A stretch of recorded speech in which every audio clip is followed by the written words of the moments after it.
Okay, I'd like to call the governing board meeting to order. This is Friday, December 10th, and this is a regular meeting at which we will be doing some voting. So let's start with a pledge of allegiance. It's over to my right. I pledge allegiance to the flag of the United States of America and to the republic for which it stands, one nation, under God, indivisible, with liberty and justice for all.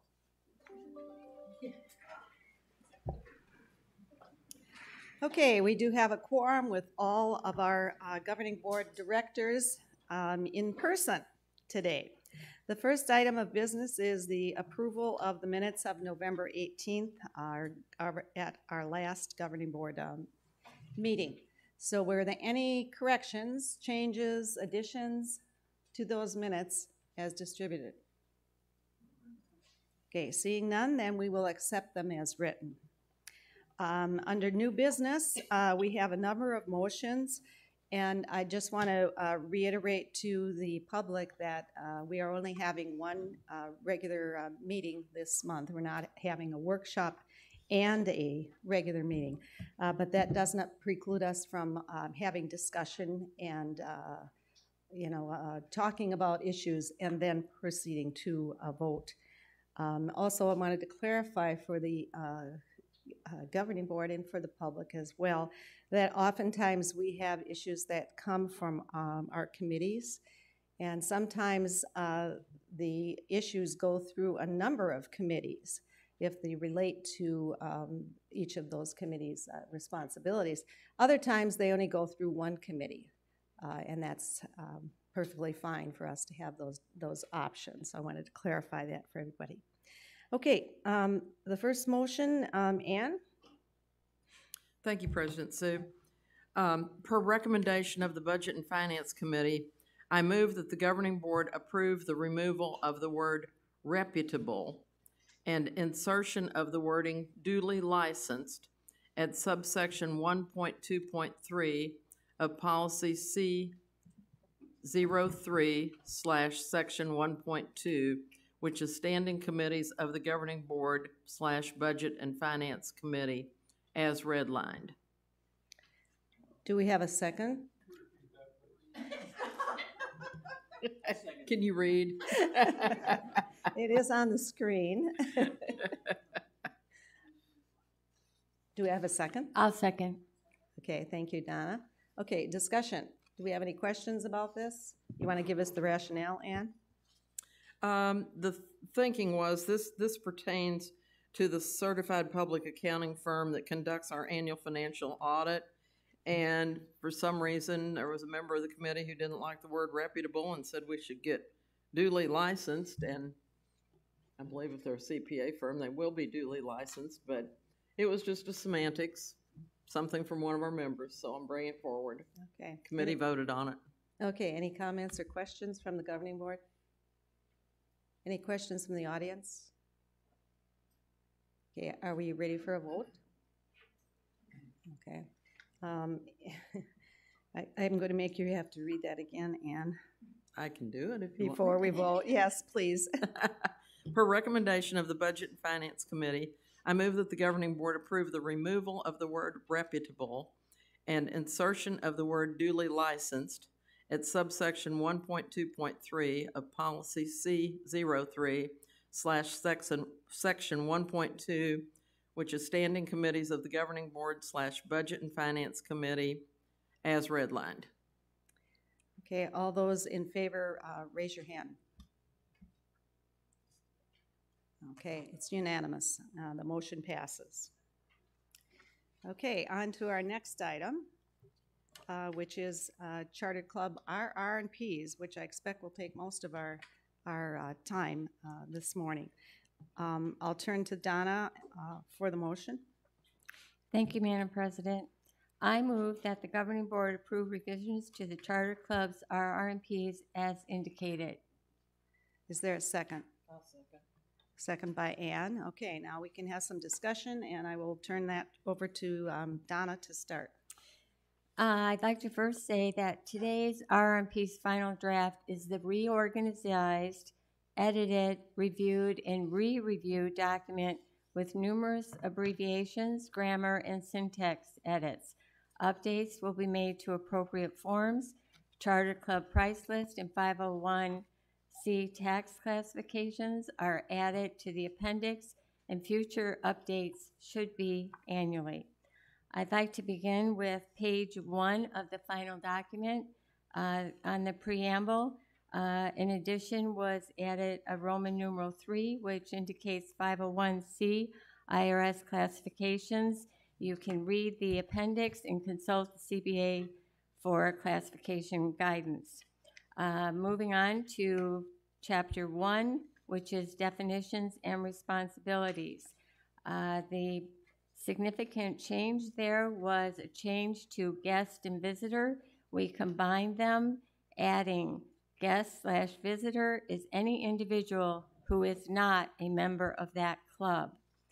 Otherwise, all the definitions remained unchanged. And that is Chapter 1. Are there any comments from the Governing Board regarding Chapter 1? Moving on to Chapter 2, this is Club Charter. And again, this is benefits of a charter, establishing a club charter, and moving on to maintaining a charter, revocation of a charter, and club dissolution.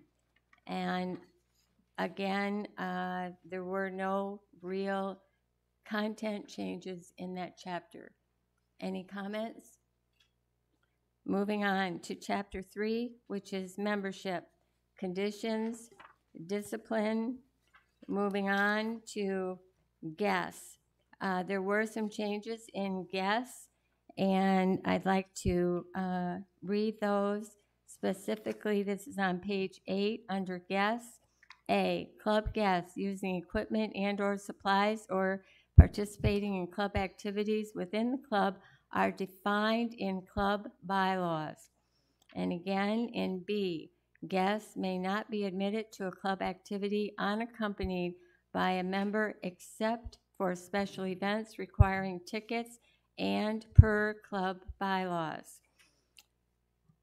Any comments regarding? Yes, Sharon. I just want to know on C, it's on the next page, on page 10. There were 2 suggestions and both of them are crossed out. So I wanted to know what the rationale was of not putting anything in.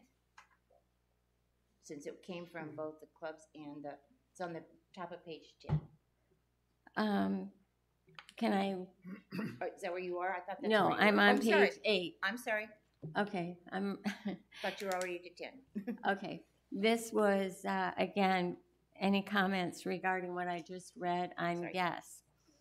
I have a quick comment. Yes. The red line version, the page numbers are different, so Yes. if you're reading Yes. the I am reading clean version, just the right. clean version. Okay. The clean version should represent all of the changes in the line documents. Alrighty, again, we're moving on. I'm on page 8, special events, reciprocity, moving on to page 9. That is the end of Chapter 3. That's the question. If there are no comments, No, I asked the same question then. It's under special events. If there's an A, a B, and at the top of the page on mine, there's C. There were 2 requests made on this, and you crossed both of them out. So I'm asking what the rationale was of not adding that in. Are you going back to the red-lined version as opposed There's to a the red black? line and a green line.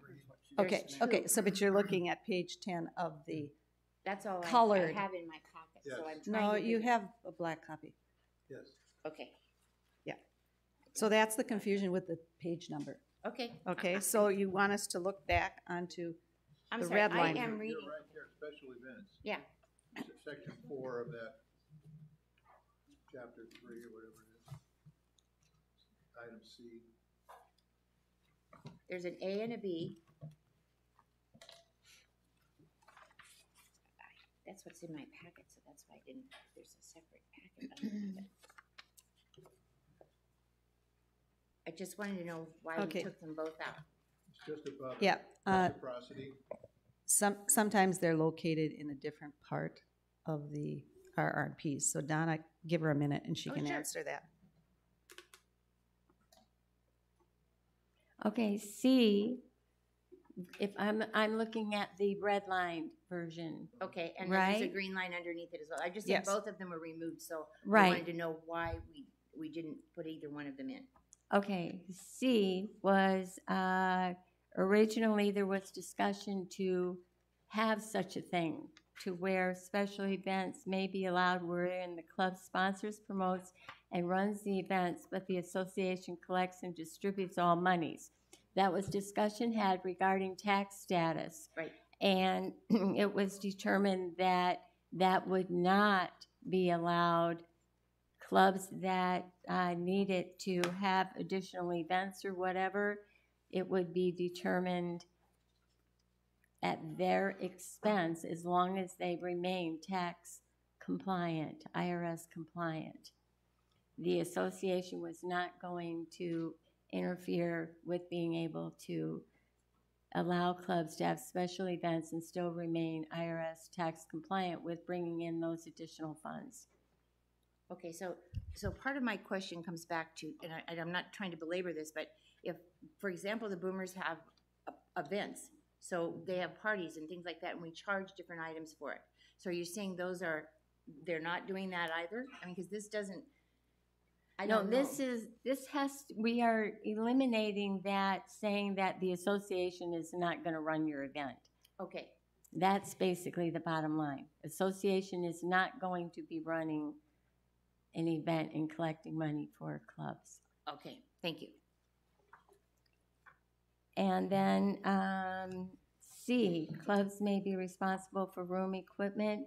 Again, that is within the document. It was taken out of that area, but it is, again. Someplace else you mean in the Yes. doc? Okay, I Yes. didn't know where it went, so that, I didn't say that it was gone, I just wanted to know why it was removed. Right. Thanks. Thank you. Can you tell us where it is?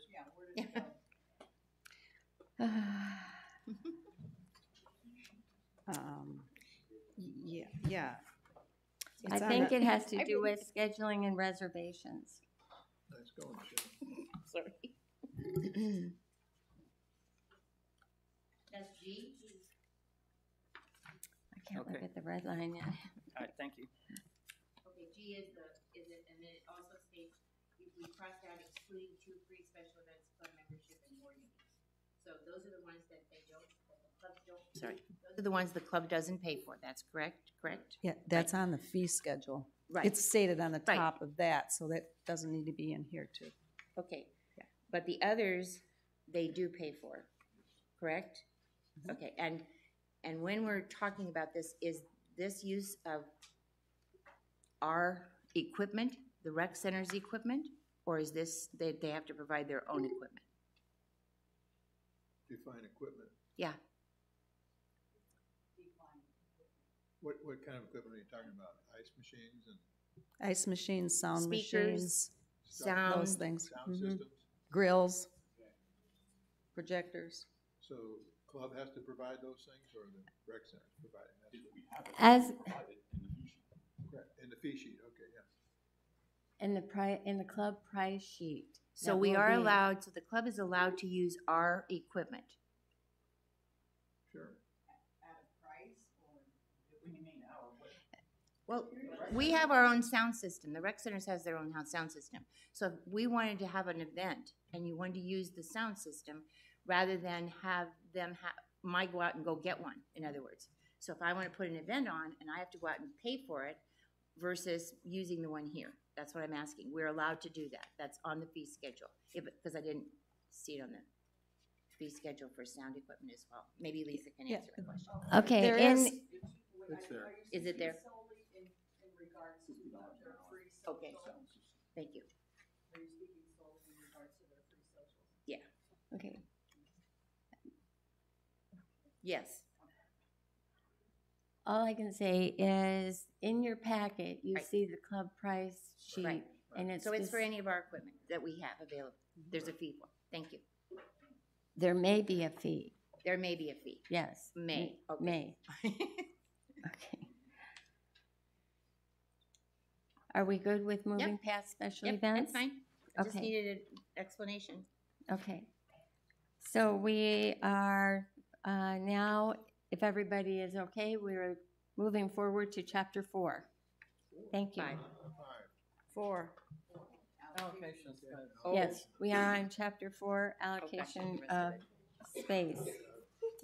And I am on page 9, and basically assignment of space, scheduling reservations, moving over to page 10.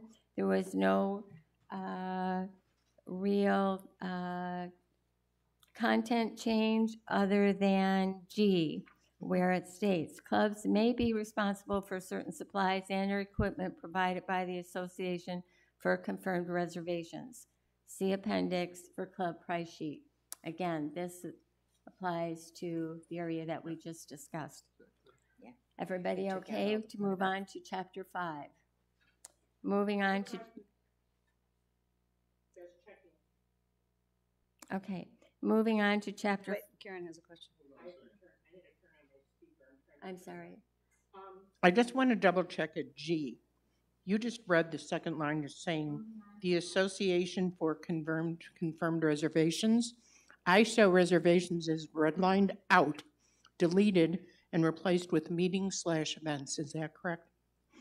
It should be meetings/events. Thank you, Karen. Thank you. That's the way it reads in the red and green copy that I have. Mm-hmm. but the black copy is still reading reservations. Right, Right, and that's- so we need to correct the black copy and delete reservations and add meetings/events. And then it still says see appendix, correct? Yes. That's in yellow. Yes, yes. All righty, on Chapter 5, operations, and I would like to read this. Clubs are responsible for A, establishing club bylaws, membership adherence, and access.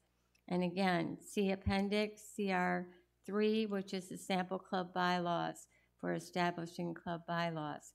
Also, clubs are responsible for ensuring attendance, participation in club activities, events, follows club bylaws and RR&Ps.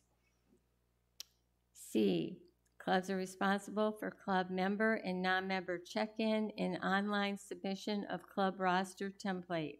And again, that is C appendix. D, clubs are responsible for fair and equitable membership use of club facility, equipment, and supplies. E, responsible for controlling commercial/mass production. Club members are prohibited from mass producing for the purpose of individual profit. F, clubs are responsible for not allowing individual club member sales transactions involving non-club members on association property. G, responsible for ensuring club infractions and violations are followed as described in club bylaws and RR&Ps. This is Chapter 3, discipline. H, responsible for association website and may contract at their expense an external website with approval of the Recreation Center Information Technology Department. Responsible for ensuring displays warrant public view. Displays may contain artist name only. And finally, responsibility of treasurer duties and IRS compliance as defined in Chapter 8, Finance. Any comments regarding charter club responsibilities? I guess Yes, I'm Roberta. confused. I have clubs are responsible for crossed out. All the way down the document. The top of the document. Yeah, up here it's up says at the clubs are top. Yeah, responsible exactly. You don't for need it 1, 2, every single Oh, time. okay. Well then, Right, so I that's was gonna be just- renumbered? You just reading it. I was so we just understood. trying to make my sentence Okay. make sense. Understand. I understand completely. Okay, so on the IRS compliance, the only comment I make is if you're defining the IRS compliance in the finance section, anytime that changes, you're going to have to change this. So I don't like us to refer to something in our own document where somebody else has control over changing something. Is there just some way to say IRS compliance without having it say chapter whatever? Because now if they change it, if they change the compliance, now your Chapter 8 isn't correct. That's chapter 8 in this document. I understand, but that's the whole, that was Tim's whole purpose about saying this before. Am I not correct, Tim, about not trying to be the IRS? So if we're defining the compliance. Okay, so how about if we say treasurer's duties as defined in Chapter 8, Finance and IRS compliance, period? That's fine. We're okay with, I'm okay with that, but everybody Ask Tim. okay Yeah. with No, that? basically, you're just saying they have to be compliant, and even in Chapter 8, it doesn't give the specifics of what you have to do. It just points you to different forms that have to be done and that sort of thing, so I'm fine with it. All righty. Moving on to, oh, 790. I've got a question. I guess maybe it's me, even more of an editorial comment. I think the elephant in the room is E. is A? E, echo. E. Yeah. Controlling commercial mass production. Club members are prohibited from mass producing for the purpose of individual profit. There are gradations of that. Does that mean that if I make 5, and I'll just give the example of cutting boards, as opposed to making 15 or 50 cutting boards? Are we saying that we're leaving it up to the club to police that? Yes, we are. And would you feel comfortable if we said controlling commercial/mass production per club bylaws? I would, and because I want the clubs to understand the onus of responsibility is on them to control, because there is a wide definition of mass production. All righty, thank you. Thank you. Committee good with adding per club bylaws on E after production? Thank you. All righty. Sorry, Donna, I have another question.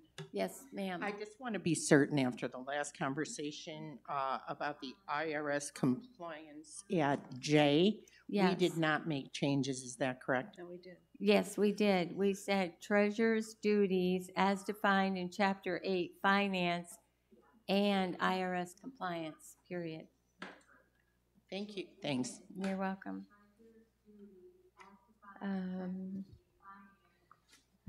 All righty, we're moving on to officers and elections.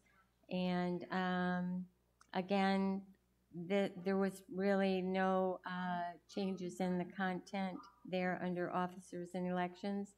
Under meetings, again, moving on to page 12, no change there.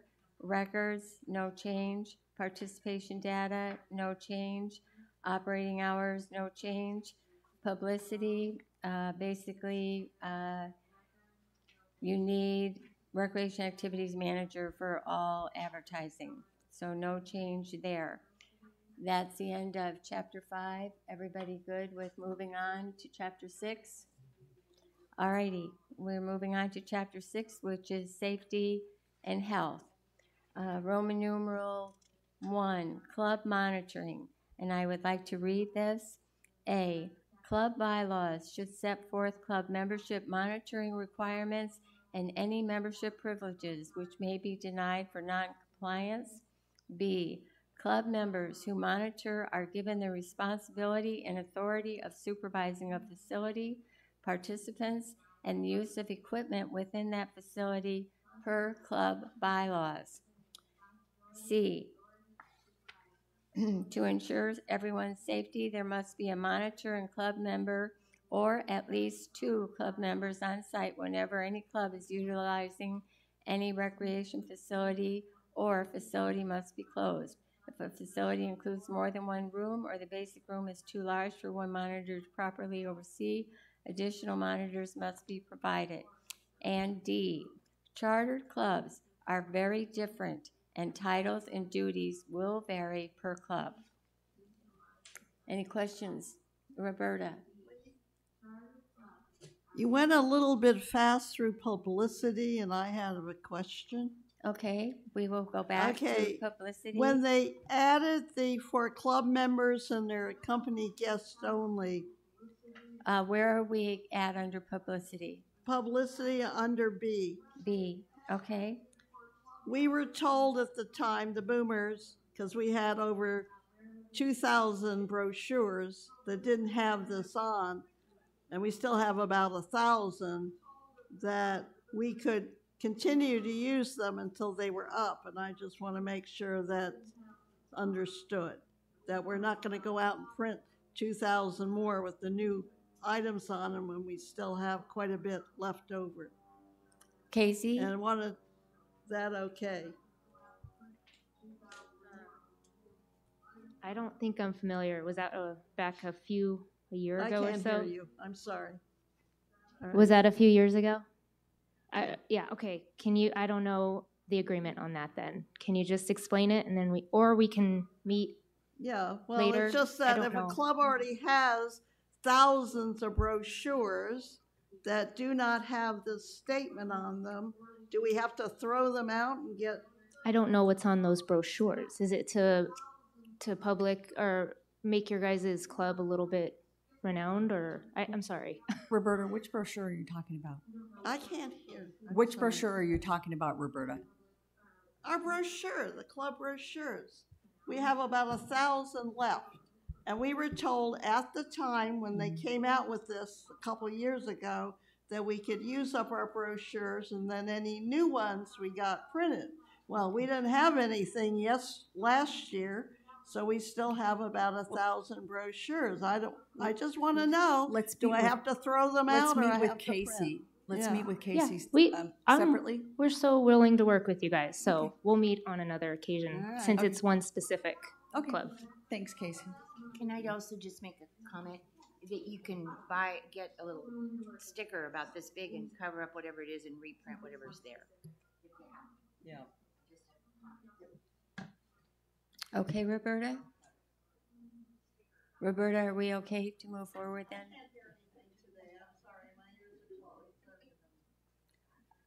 Okay, it seems to me, Roberta, that you will meet with Casey and Lisa to resolve that.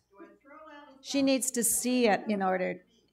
Okay, Roberta, I'm happy to meet with Casey on it and address it.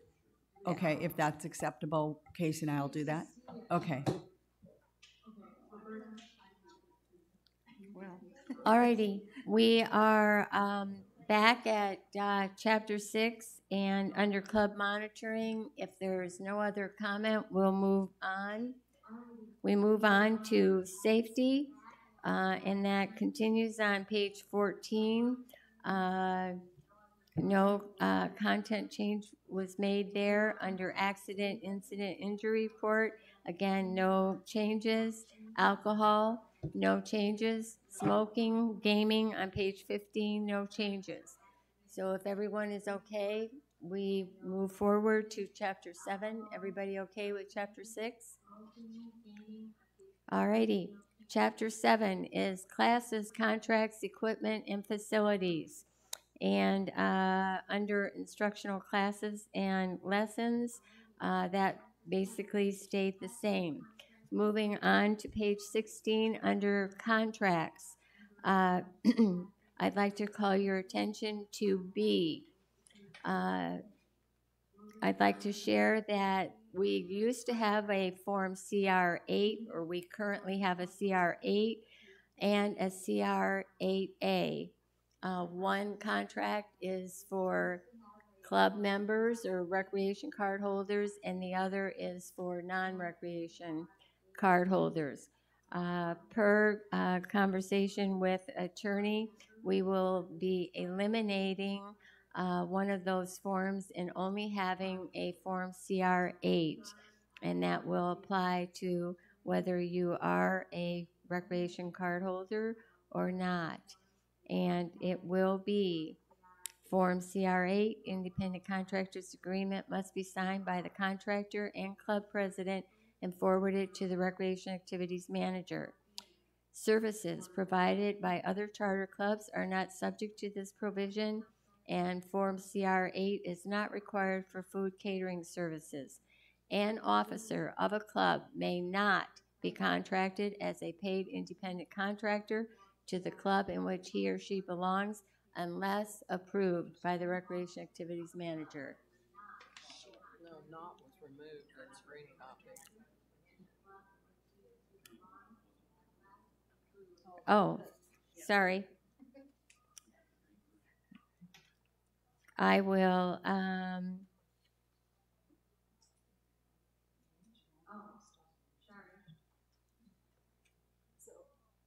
So the green should have been crossed off and changed to what's in the black.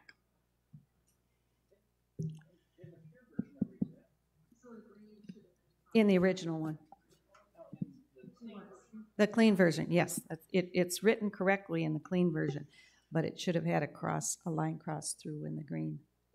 Yeah. So just to clarify, the word not has been struck out. Thank you. no, in the green version. It's put back in. It's put back in. Thank you. It's crossed off in my green version.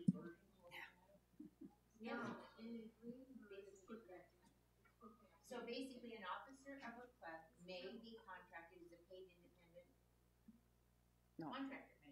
May May not. not. So May not not. added back in. Right. Yes. Okay, you said no, so I want to make sure. Yeah. The clean copy is correct. Thank you.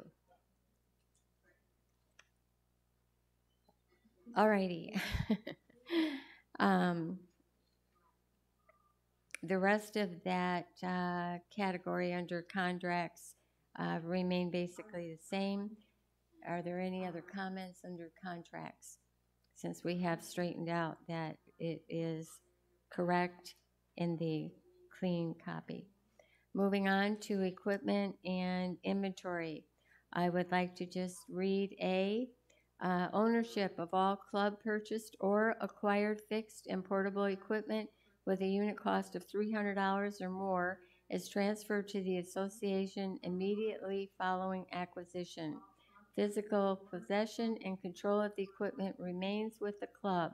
All repairs to or replacement of a club's equipment is borne by the respective club. Everybody good with that?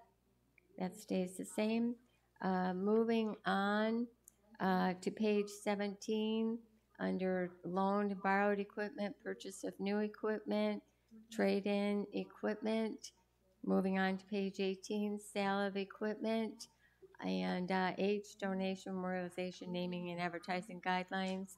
That all remains the same.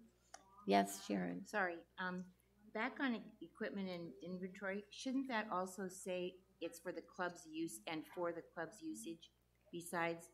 Because it is for that club's Okay, usage. tell me what, are we in sorry. A? We're in A, number A. When Okay, you get to the part where it says the equipment remains with the club and their usage.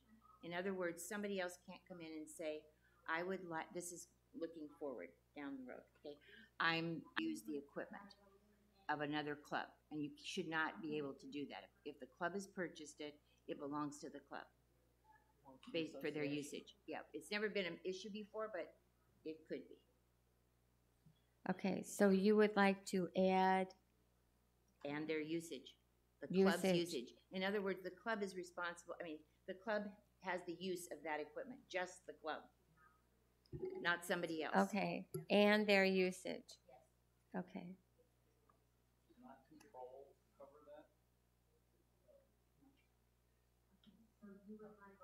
See that playing out. I mean, I'm trying to put an example of that. I know that like the shops, the craft clubs, they would have to use the safety stuff and those kinds of things. I guess that would be the appropriate thing. But what I was thinking more of karaoke, that sort of thing might play under this example. I don't know. I was just trying to make an example of it. But it belongs to that club. Or car, So if that Yeah. would happen to it, then who pays for it? Yeah, exactly. That's my issue with it. Yeah, I think that makes sense. I agree. so we're good with just adding the verbiage Just add, and for their intended usage. club usage. A lot of that stuff is covered under club bylaw, training stuff, and safety issues and all that stuff. But there are other clubs that wouldn't not necessarily fall into that category. So I'm good with that. Donna, can I get clarification, please, on where we're adding and their usage?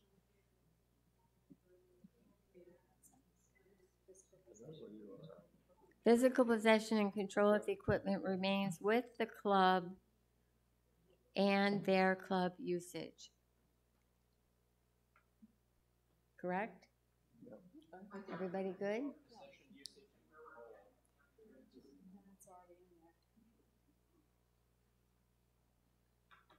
I'm sorry. It's already in there, yeah. All right. You need to be recognized before you talk, Shaq. Good. All right. Moving on. I am on page 18, and I'm on Roman numeral 6, facilities. And I would just like to read 3, 4, and 5 because they had some edited changes. This is request for interior remodeling under $5,000. The club substantiates the need with maximum utilization of facility space such as scheduling use, membership, participation, and club longevity with written endorsement of membership, meaning minutes.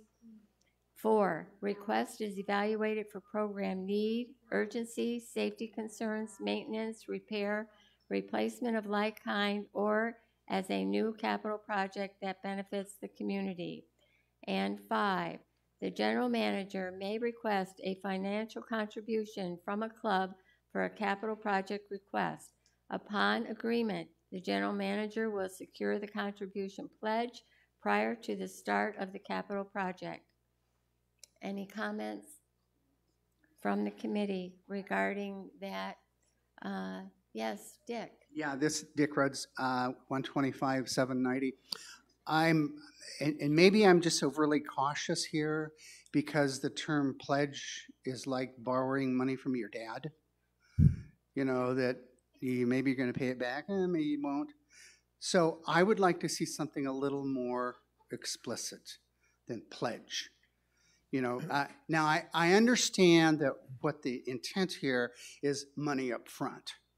Right. Well, you saw will secure the contribution pledge. But I'm going to secure to you. I'm going to tell you right now. I'll pay $5,000. I don't believe you. As opposed to writing you a check for $5,000.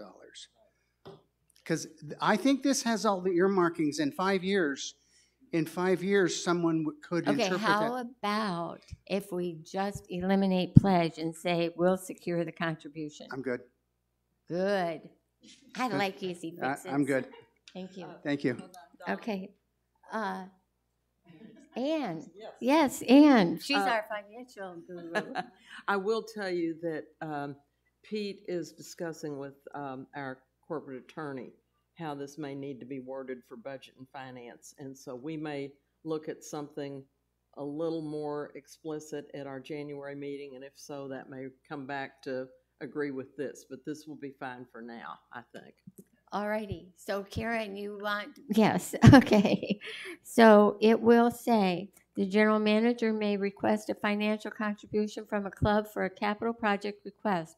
Upon agreement, the general manager will secure the contribution prior to the start of the capital project. What chapter and number is that? Okay, that is on page 18, and it's under Roman numeral 6, facilities number 5. B5. Thank you, Ann. Everybody okay? Are we catch it? I need to No, we are in chapter 7. Yes, we are in chapter 7. Okay. If everyone is okay, we will. Oh, Karen. I'm still writing. We're at chapter 6. Pardon me. We're at Roman numeral 6, facilities, part B. B5. B5.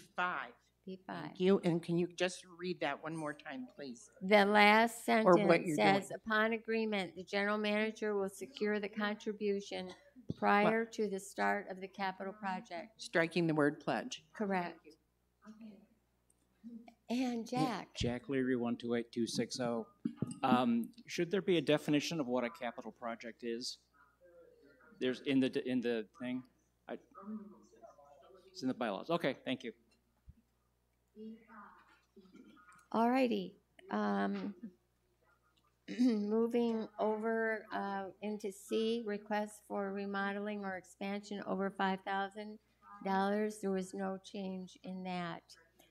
That is the end of Chapter 7. Everyone okay with moving forward to Chapter 8?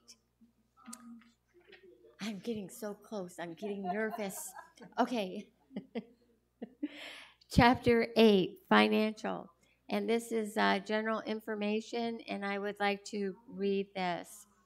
Director Maloney, just a question. Is there some reason we're just not referring the financial to the finance committee to have, so that we're not putting this out first and then changing it? Is there some reason we can't just take this section and give it to? That's already happened. Donna's subcommittee worked directly with our finance department, not the finance committee, but with the finance department to make sure that what was in here was accurate, and they've done some checking with the attorney, et cetera. So I feel that that's pretty much been covered. Yeah, and the other thing to remember here is that this is all a working document, and it will continue to be a working document even after we approve it today. Correct. So we can come back to this at any time. It's below bylaws, it's below policies, it's below procedures. This is RR&Ps, so we can change this at whenever we need to change it. And just a case in point is Ann's comment about the attorney is going to be talking to us, so that's going to require a change. Right. Correct. And that will, you're right, it's a working document, and that will continue to happen. Right. Ann? And Sharon, just to clarify for you, in reviewing this, there is nothing in this that is at odds with our policies right now in BNF. Thank you. That's why I wanted to skip it until you had a chance to do whatever the other change was. Harry? First of all, thanks for all the work you've done on this. What we're talking about now leads to my question, because I listened to your last meeting, and it was obvious from the questions at the end to me that it looked like the chapter presidents have not been apprised of this. Am I wrong? Club presidents. Because I think the club presidents, before we ever decide and vote on this, should have a say in what's here, because just like the Clay Club brought up that issue at the end about independent contractors. And now when I go back and see your changes, if I read that meeting, you had made the statement that yes, we would put in where they had an officer that was also teaching the classes, as long as they weren't in the decision-making, would be allowed to do that. But I see your black version here doesn't say that. Right, and again, let me just share that the committee, when we get together, we have to hear the voice of the charter clubs and the voice of staff, and then together, the committee, staff, and the clubs try to accommodate and answer and satisfy what's been presented. And you're right, at the last committee meeting, specifically the Clay Club was concerned with an independent contractor. That person presented themselves at that meeting and explained they wanted to be an officer, but yet they also wanted to have an independent contractor agreement. And so after thinking what we could put in the RR&Ps to satisfy them, went back to staff and accounting and attorney, and we revised it to read what it says now, which is, no, you can't unless you get approved by the Recreation activities manager. So in essence, we try to satisfy everybody, saying it may be if we can get approval from the recreation activities manager, but as a general rule, it is not recommended. Because after listening to that meeting, what I read here. Right, and right, and again, we went through the process of letting the club topic. They came to the meeting, we discussed it, we presented it to staff, and this is the recommendation that's being made. Okay, Casey, you're good? Yeah, I was just going to follow up and make sure that we reiterated the fact that if approved. So there's always an option. I understood what I don't remember her name, what she was saying. And a lot of times the cost that is affiliated is equipment. So that is where it comes into play. That's when I approve. Oh, okay, this requires new equipment for the club, not to paying the specific instructor themselves. So, so she came up and she says that she does a class, and this is regarding Clay Club. And okay. She said that it's a very minimal cost that she takes in herself. So if I can revise that and see that there's no conflict of interest to look as if she's an officer receiving payment, then that's something to look to approve. Now, if I see, I'm not saying this would be the case, this is not at all what I'm saying. I see an instructor who is an officer making $20 per person. Yeah, I'm probably not going to approve that because they're going to make a financial profit as an officer. So there is a little bit more leeway with this. Does that make sense? No. Going in and out. That's a huge conflict of interest. That's That should terrible. not be allowed to happen. Then officers are not to be paid independent contractors Right. then. Right, one to the And other. then you take that last few words out. So we take out the part about the activity as a. The other thing to remember here on conflict of interest, folks, is that state of Arizona, you can have a conflict of interest, and this would fall into that category, I think. And if you declare it and are allowed, you can be allowed to go ahead and vote on it. So I'm not sure that we're in steady ground here on this to even say that you can't be a part of that. If it's going to interfere with a decision of the board, then that needs to be, or a conflict of interest has to be declared. That's the rule on conflict of interest in Arizona. So I don't see a problem either way on it, really, because getting paid to be a teacher, I don't know how much money they make. I don't know. I don't have any idea. Yeah, Lisa. Sorry, I'm not president. Go ahead, Madam President. I'm sorry, I apologize. You forget. And I tried real hard to forget too. Lisa, would you like to talk? I would. Thank you, President Simons. So, Jim, are you saying that the denomination, regardless of the denomination that they make, being an officer, if they're an instructor, it doesn't matter as long as they declare? Well, here's what would happen if we're voting on a capital project and my brother-in-law is the contractor that's going to be awarded this. I need to say to you folks, either I can withdraw from the vote, I can abstain, or I can say I have a brother-in-law who is a contractor here. If you don't mind, if there's no objections, I'd like to go ahead and vote on this. And we can move forward with it. And that's the Arizona law. That's what's been explained to us over and over again. We had an example of somebody being on the PORA board or on the fire board. Those when we were making decisions about those things, and they had to declare those. Remember, we went through this, Tim, and so I don't know that this is as big a deal as we're making it, and I don't think it's a big deal of money, a lot of money. I think there's integrity issues if so. Most clubs, to my knowledge, most clubs don't pay their instructors either. That's I correct. know the wood shop does not pay wood instructors. So that would be the better thing to have happen, but. Right.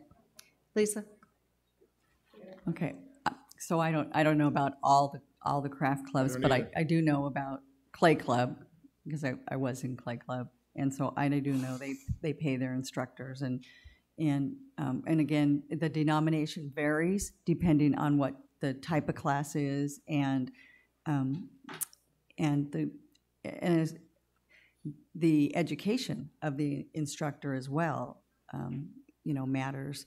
So, but I think I'm gonna, in my opinion, I think as long as they declare, I don't think that it's a problem, as long as they declare, but. And at that point, when you declare, the whole club knows that you have declared that. So you are making a vote. And somebody may very well say on that board, say, I think you should abstain from this vote. This is going to impact what you're doing. And then that's perfectly acceptable as all. Then they get to make a decision.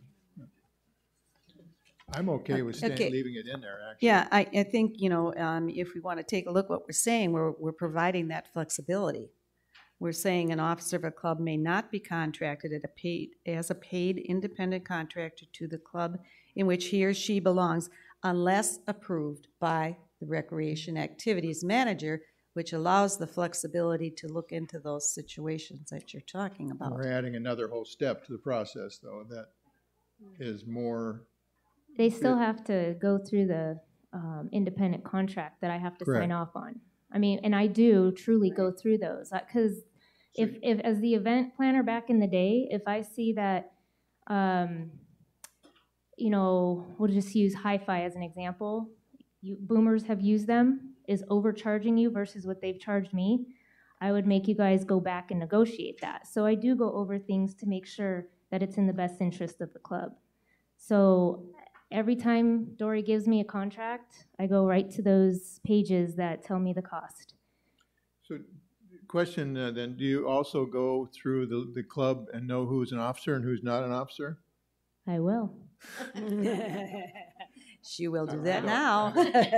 But we have a pretty simple, Phil's put together a really nice spreadsheet that I can refer to pretty quickly. In my opinion, it's overkill, but I don't care one way or the other. It doesn't make any difference to me. I'm not sure it's clean. Sharon? I just have a comment in regards to being an instructor. I teach quilting classes. I did when I lived in Bend, Oregon. And I know that the quilters also bring people in to do that, but we have a lot of members who also probably teach. So you don't want to tell somebody they can't be an officer if you want to still teach. That's my concern. And if we're following the Arizona law, as long as you're declaring and you're telling everybody, if the board has a chance to say, no, we don't want you to vote on it, we should leave it like that and let it be. We have an Arizona state law for a reason, and that's why it's there. So it's clean. It's just, you just don't get involved in it. You just ask, it's responsibility for you to declare. If you don't declare, then then there's a problem. That's the problem. Otherwise, you just let them know they have to declare.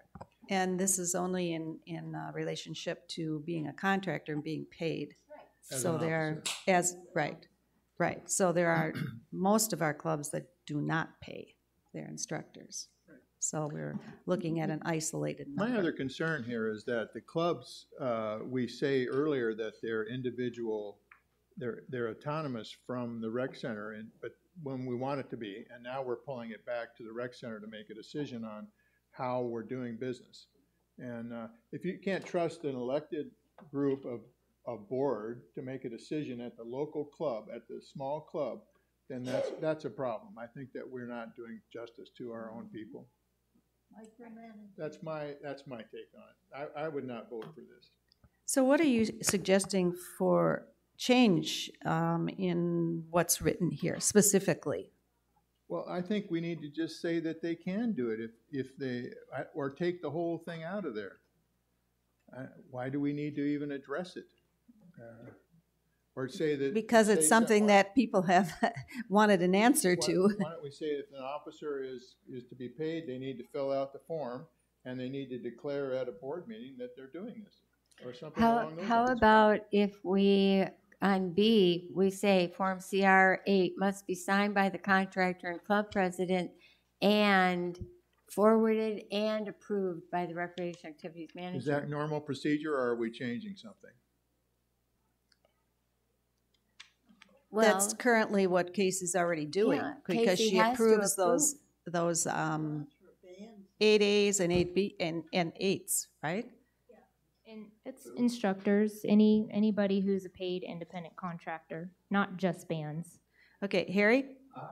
When you go back to the green version, what you've written, an officer or club may be contracted as a paid independent contractor to the club to which he or she belongs, if they are not part of the decision-making and it is determined by the club board that another qualified person cannot be reasonably secured.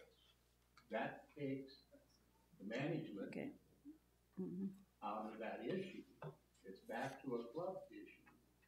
And they have to declare that they're independent or it doesn't work. Okay, so that's going back to the other, back to what we had developed, but, yeah. So can somebody remind me from staff or whatever why we wanted to change it back and get rid of that specificity that we had originally? Casey, do you remember? Are you able to tell us why? Yeah. As a social club, a 501c7, according to the IRS, no members should be paid. Right here. But that's based off of IRS, social clubs. Okay, thank you. Okay, Compliance. so when it was originally written, it was written then to allow that as opposed to being in the negative. Yeah, that's why if we're in. Sharon?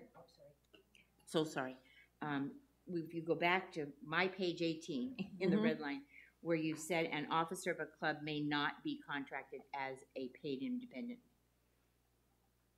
contractor of the clubs, which he or she belongs to, that needs to not say the word not. Sorry, double negative there.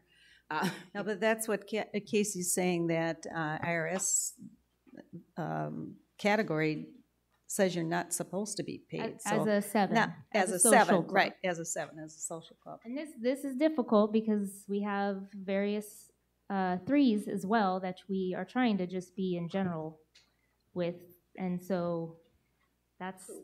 But so as a 7, as I understand what you're saying, as a 7 in that IRS document, it says you cannot be an independent contractor. No member should be paid. No member should be paid. No member should be paid. So why are we even messing with this? Yeah. Right.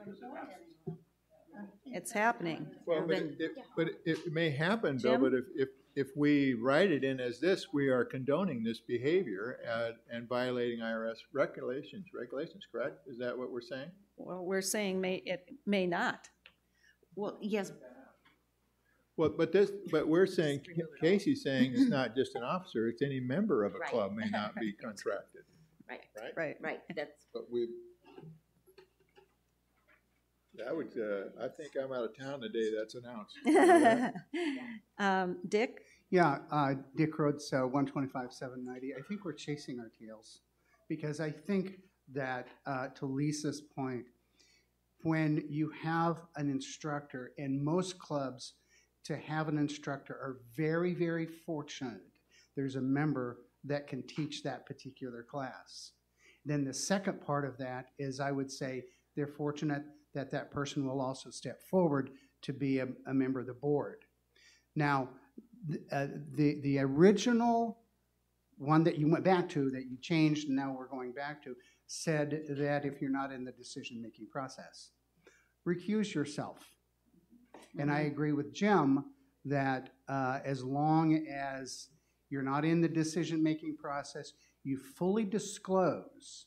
I don't think IRS is so esoteric that they're going to say nobody can be a member or nobody can receive payment under certain circumstances. Yeah. When there's no skill there except for someone that happens to be a board member and they have disclosed it and we're not part of the decision-making process whether they got to do be paid for it or not, I think that's a totally different issue. I don't. So okay, Bill? I agree with you. I agree with a lot of the things that are being said here. Listening and trying to figure out the operations of what we're trying to do with 100+ clubs. We're all over the map here. So I understand that people step forward, whether they're club officers or not, and want to instruct, whether it's yoga, whether it's woodworking, and that type of thing. The game changes when you pay them, right? Once you become an independent contractor, the word insurance comes into play. And we, unfortunately, are the big folks here. So if a lawsuit were to come down due to something happening, someone teaching someone in the auto restoration facility, and an accident were to happen, a car fall off a jack or something along those lines, with an independent contractor working there, there's problem. So insurance comes into play when you're typically dealing with independent contractors. So that is what we're trying to encapsulate here. It's tough to throw a blanket over 103 clubs. We've been doing this for months now, trying to refine this to a usable document for all. It's tough. But what we're attempting to do here is follow policy that exists that basically say at social clubs, these people should not be making money. They're there for the social entertainment of that club. Now, if you want to step up and teach clay or teach something, you can do that. But if you are going to be paid for it, there needs to be some protocol established. So do we even know how many clubs we're talking about? Besides Clay Club has once been mentioned. The art club pays. Say it again. The art club has paid instructors That are members. that are members. Yoga clubs on that list. Yoga club. Sue, copper they enameling also- and glass arts is on there. What's that? Copper enameling and glass arts. You're paid? They are. Okay. Aren't And the the exercise weavers, classes as well? the what? Exercise classes? Don't we pay for the dance classes and instructors? Yeah, like the rock and roll club, I don't, well, like line dancing and which would be, instructors? yeah, line dancing. The weavers started doing that, but I don't think anybody's taken the payment for it, but they made a motion to do that last year. So, Tim? This is right off the IRS page. IRS Code Section 501c7 prohibits exemption if any part of the organization's net earning inures to the benefit of any person having a personal and private interest in the organization's activity. That basically says that the club can not pay a member. Period. I mean, the whole reason we went through all this was because of the IRS to begin with. Right, so are you suggesting that we should lay down the law and say we're not going to pay? I thought Like that that's was not- I thought that was the reason for this whole endeavor. Well, that was certainly a part of it, but this is an offshoot. Is that your suggestion? Yes. Okay. Lisa? Thank you, Sue. One of the other things I would like to point out too is if you, we go a little deeper into this is the barbecues that the boomers do. And we have those teams, and each team has roughly, maybe 16 volunteers on them. And we maybe sell maybe 150 tickets to the members each month. We are closed to guests. Those barbecues are closed to guests, specifically because Harry set these up to abide by the IRS guidelines, specifically not for profit, because we get a lot of flack from our volunteers. Why do they have to pay? They work really hard. It's a lot of work, but it's because nobody can profit. It's very clear. Harry makes it very clear to these barbecue teams. You're talking about the volunteers. Right, who the are- volunteers, right. right. They're not They're getting a free, they don't get a squawking. free meal. Right, they don't get a free meal. They want to know why they can't have a free meal when they put in all this work. It's a lot of work, but we have to always make it clear to them, not for profit. Nobody can profit from this, so. Let me just go a little bit further where it says down here. It says fixed fee payments to members who bring new members into the club are not an inurement of the club's net earnings. If payments are reasonable compensation for performing necessary administrative service. That'd be a Right. treasurer. So that's just right here. Okay, is this an issue that we need to take back to our attorney to have resolved?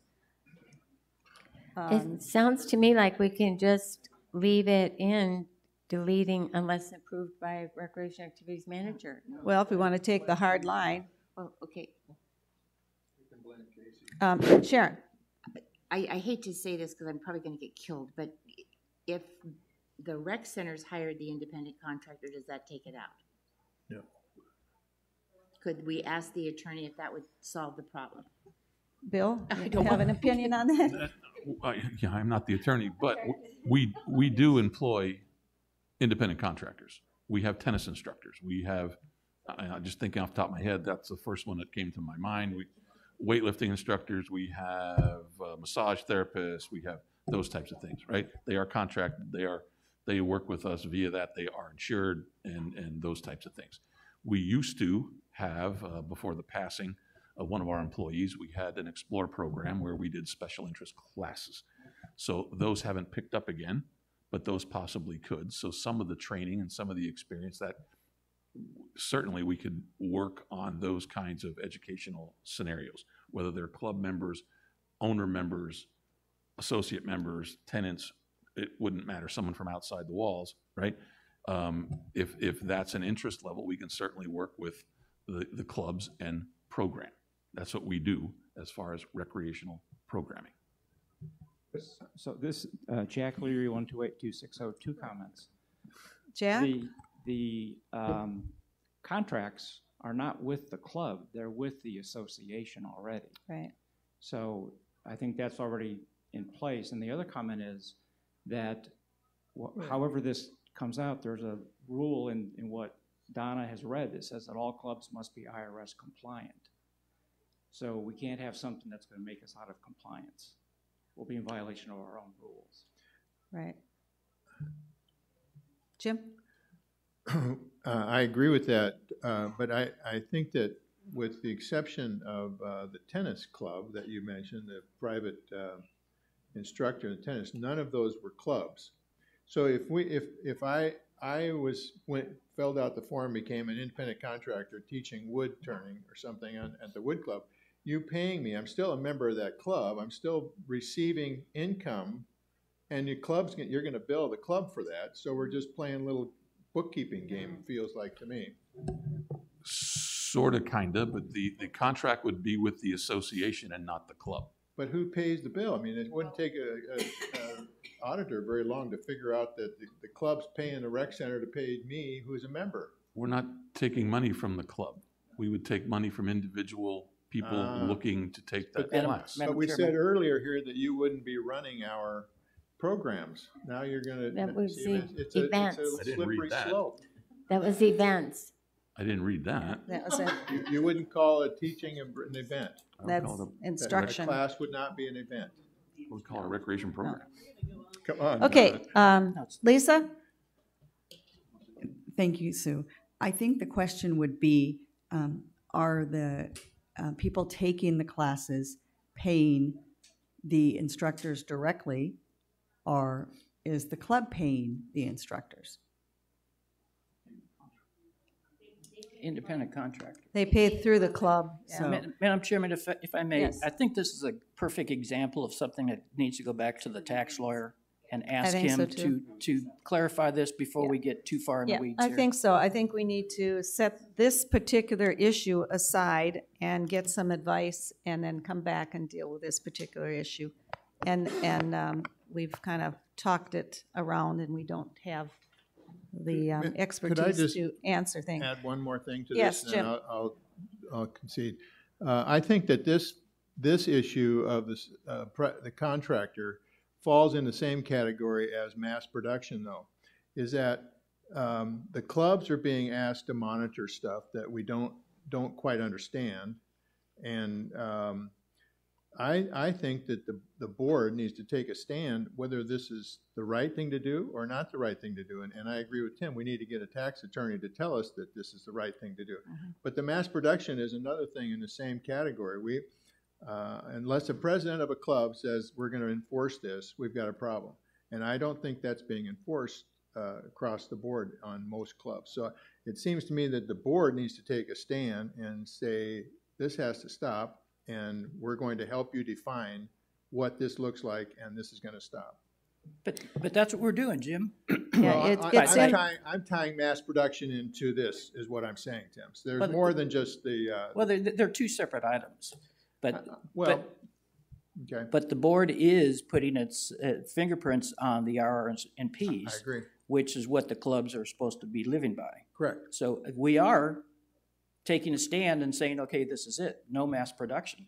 Yeah, but my point is until we tell staff that this is something that we feel strongly about and we want this fixed quick, and mass production would be one of those, the tax thing would be another one of those, and let's stop doing these things. Until that happens, I don't think it's going to happen. Well, okay, but that's the point of having our RR&Ps and having this approved and moving ahead, because the next step will be to tell the presidents of the clubs, okay, these are the new rules, you know, and once we can get that approved, then Casey can implement the changes. Casey?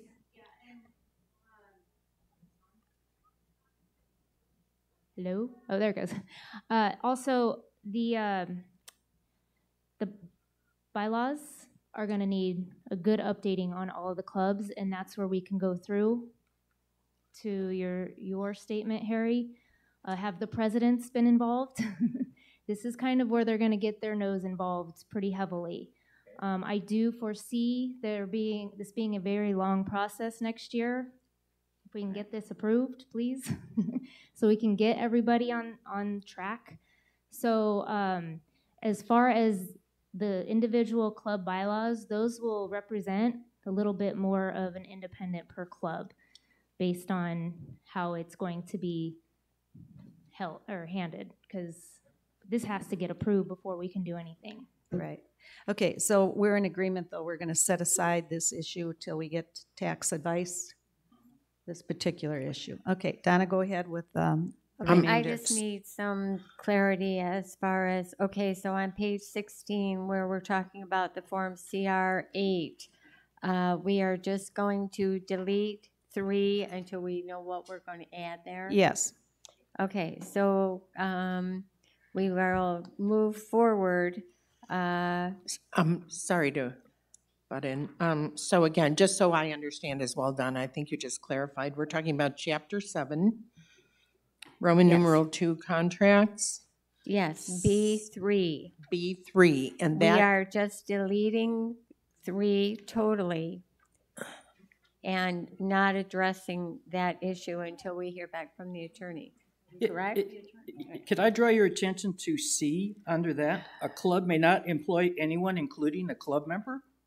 Employment is different from an independent contractor. So you've got them both covered. Yeah. Okay, so we're not touching C. No. Okay. Let's go back to where we started. Chapter 8. All right. Chapter 8. And this is financial under general information. And I will just read general information under financial. Charter clubs are separate financial entities from the association. It is recommended charter clubs with revenue concerns engage professional counsel for tax matters, legal issues, or financial practices. The club is financially responsible for the professional counsel. C, sales, fundraisers, and taxes are individual club-related issues that each club addresses independently per their 501c classification. D, charter clubs may apply and qualify for any 501c tax-exempt status with Internal Revenue Service. Club research of IRS qualifications is necessary, and all 501c charter clubs must be and remain IRS compliant. Refer to irs.gov. And E, the association reserves the right to review club financial records and related documents.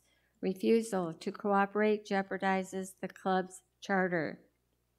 Anybody have any comments regarding those general information under financial? Moving on, bank accounts. Basically, nothing was changed there. Under treasurer, again, that information remained the same. Operating procedures, again, remained the same. Insurance, I would like to draw your attention to E on page 21, where we added club negligence resulting in an insurance claim may cause club to be responsible for insurance deductible. Everybody okay? All right, internal revenue service requirements. We edited this section. A, Internal Revenue Service requires Form 990 or 990Z or 990N, 990T to be filed by the 15th day of the 5th month after the organization's accounting period ends. B, Revenue Service requires Form 1099 miscellaneous to be filed for each contractor exceeding the current IRS threshold. A single annual summary and transmittal form 1096 is used to summarize all the 1099 miscellaneous forms. All filing tax returns, a signed copy of each return is provided, after filing tax returns, a signed copy of each return is provided to the Recreation Activities Manager. Everybody okay? And then financial records, that basically remained the same.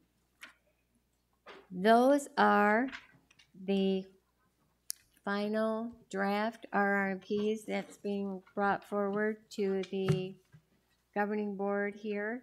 And I would like to say I am very proud of what we have accomplished. We've taken a 43-page document and turned it into a 21-page document.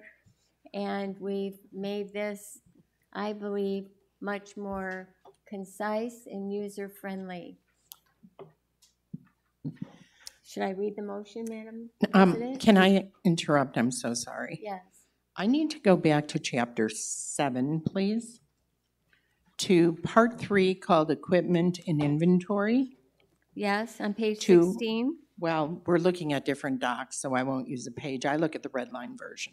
Oh, So okay. part A, we've made an insertion there, you'll recall today, where we Yes. say, and their club usage.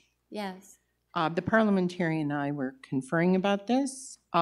It shouldn't read for their club's usage, not and their club usage. Isn't Okay, it so you for want to their change club's and usage? to for.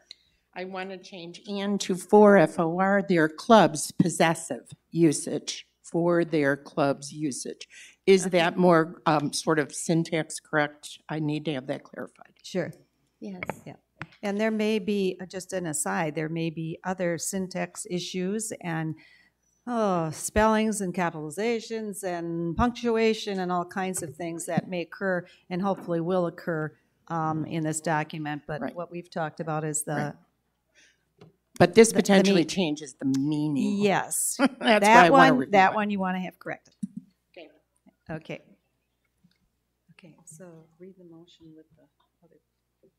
Okay, so Donna, would you, we have any more comment from the audience? Okay, read the motion with some changes, okay? Let me find my motions page. Here you go. Okay. I move that the governing board approve revisions to the Charter Club's RR&Ps as indicated with the recommended change to Chapter 7. And the corrections made at this meeting? And corrections made at this meeting. Okay, do we have a... A second. Okay, it has to be the same person, so that's great. Okay, so we're ready for a vote, knowing that things will be coming back to us on that Chapter 7 issue. Okay, all those in favor, raise your hand.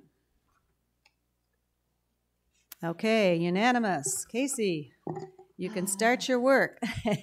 She will now begin working on changes that needs to be made to the CR forms and the appendix and et cetera, all these other items that will be a part of this issue. And we will come back hopefully by our January meeting and talk about the results of the tax advice that we get on the particular issue of the instructors being paid. Okay, and I thank Donna for all of her hard work, and now you can maybe go back and throw away the 20 million copies with the revisions. Yes.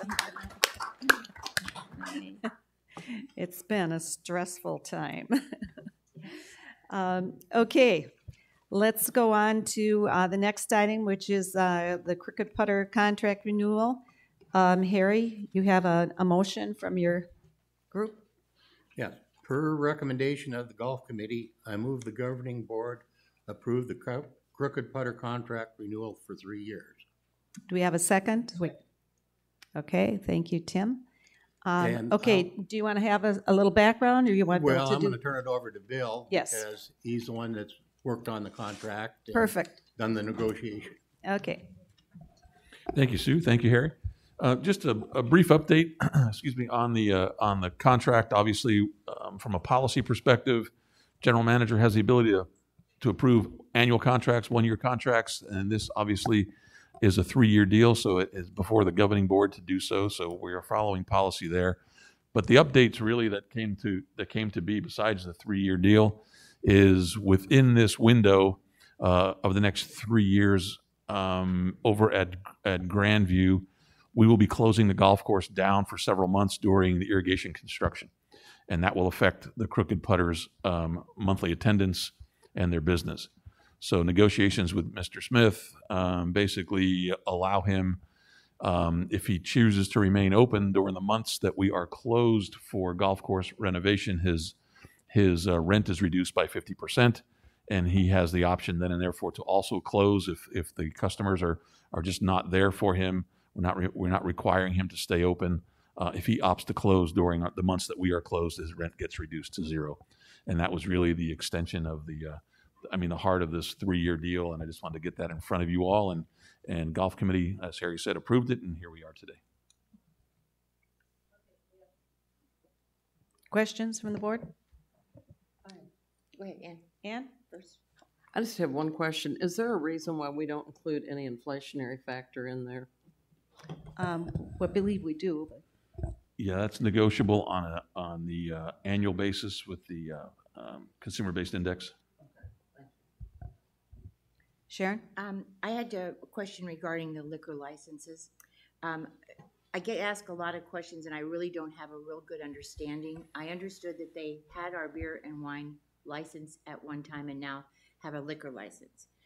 However, the way it was explained, maybe you could just explain to me what it is they have, what do they get, and how's it being used, and what happened to our license? Yes, ma'am. Thanks. We have, the rec centers have beer and wine licenses registered at all 7 of our golf courses. Okay. With the onset of Crooked Putter, they basically are leasing our liquor license from us to be able to serve wine and beer at that facility. And then Mr. Smith has his own independent license for hard liquor. Okay. So that belongs to Jeff. Okay. So then you'd have to have 2 licenses then in Arizona. Is that what you correct? No, you have to have the appropriate licenses to sell whatever it is you're selling. Okay, so Jeff chooses to sell hard liquor. Right. And he needed to have that appropriate license on top of the beer and wine. Okay, so in others, that's why I'm trying to verify. In our state, then you have to have a license specifically for beer and wine just by itself, if that's what you were selling, and one for hard liquor. The hard liquor license does not cover beer and wine. That is true. Okay, that's what the question was before. So that's why I was asking. Yeah, there are several various types of liquor licenses. Right. And whether you sell food or not sell food at all, there's various series of licenses. Okay. So now that they have their own liquor license, if one of our clubs wanted to have an event or do something there, would that liquor license cover what they needed and would not have to get one? on that site, Yes, yes. okay. But there are a lot of confinement rules and where you can and cannot take alcohol off property, on property, those types of things. Right, so would they, if a group were there and had an event and they were outside and they're on our property as well, does that still, I'm just asking for insurance purposes and coverage, what the coverage part is? Is it that we're covered or they're covered?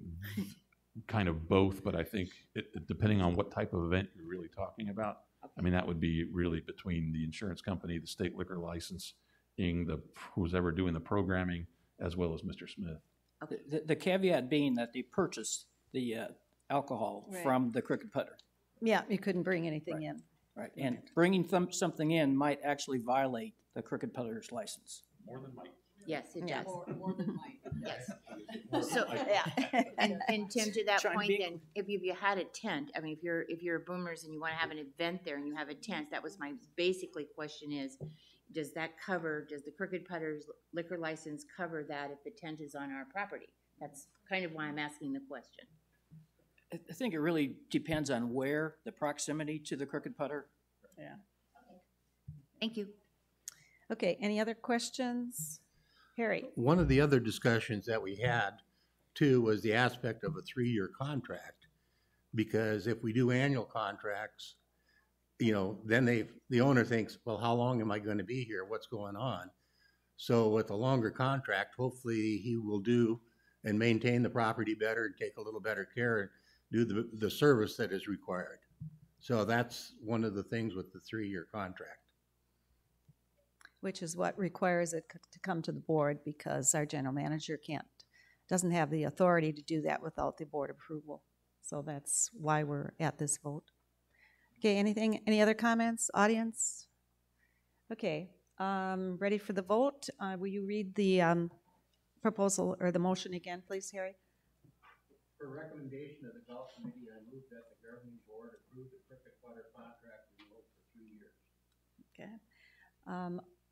Okay, and we have who was the second? Tim? Tim. Okay, so we're all set. Okay, all those in favor, please raise your hand.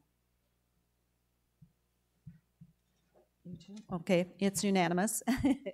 That was so quick with that hand. Okay, let's go on to the next item, the COVID update. And Bill, you're going to present that to us. Thank you, and I'll be as quickly as I can. As you know, we've been dealing with this now for a couple of years, and I just want to kind of go through, it works, a little bit of an update as far as where we are. Our main goal, obviously, since the impact of this pandemic has really been risk exposure and how we manage it. Guiding our staff and our members and guests away from situations of high risk and exposure, that's kind of been our number one goal. Making sure our employees stay safe as well as all of our owner members is critical to us, and so we've been doing everything we can by following the sciences and listening to the mandates that come down from the state and acting as responsible as we know how. So when it comes down to the winter months, and here we are with a little bit of cool temperatures and whatnot, again, the risk areas really focus on indoor confinement. So when we're dealing with restrooms and office space, indoor workspaces, and those types of things, social clubs, craft clubs, and the like, follow the recommendations that the CDC and Arizona Department of Health are providing to you. Be as wise as you can, know who you're around, and understand the risk areas that present themselves. Again, we follow orders coming down from our governor. The last order that we received from the governor's office had a date of March of 2021 on it. Within that order, basically the notification there that there are complications that come with pneumonia. And this COVID thing kind of capitalizes on that, kind of a lung problem, as you all know. So paying attention to that, anyone with kind of breathing disorders and those types of things are considered pretty high risk, so pay attention to that.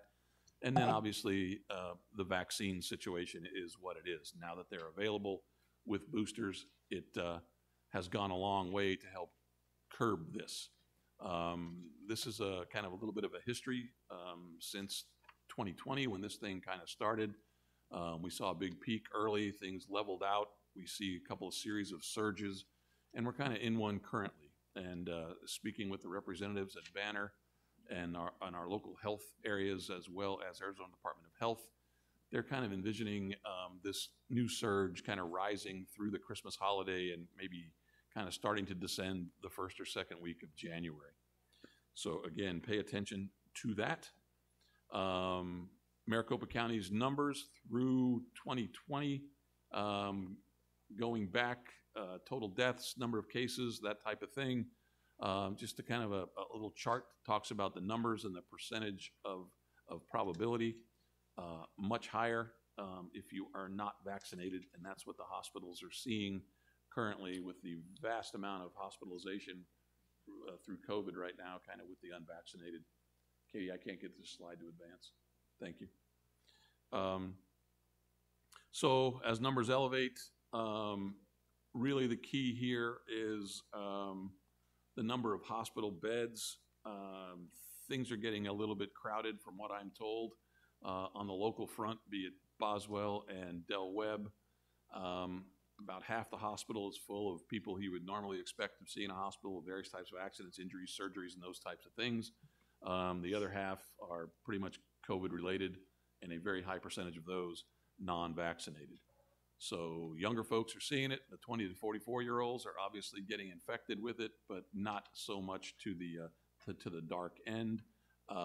Again, it really affects those with the chronic medical issues and those types of things.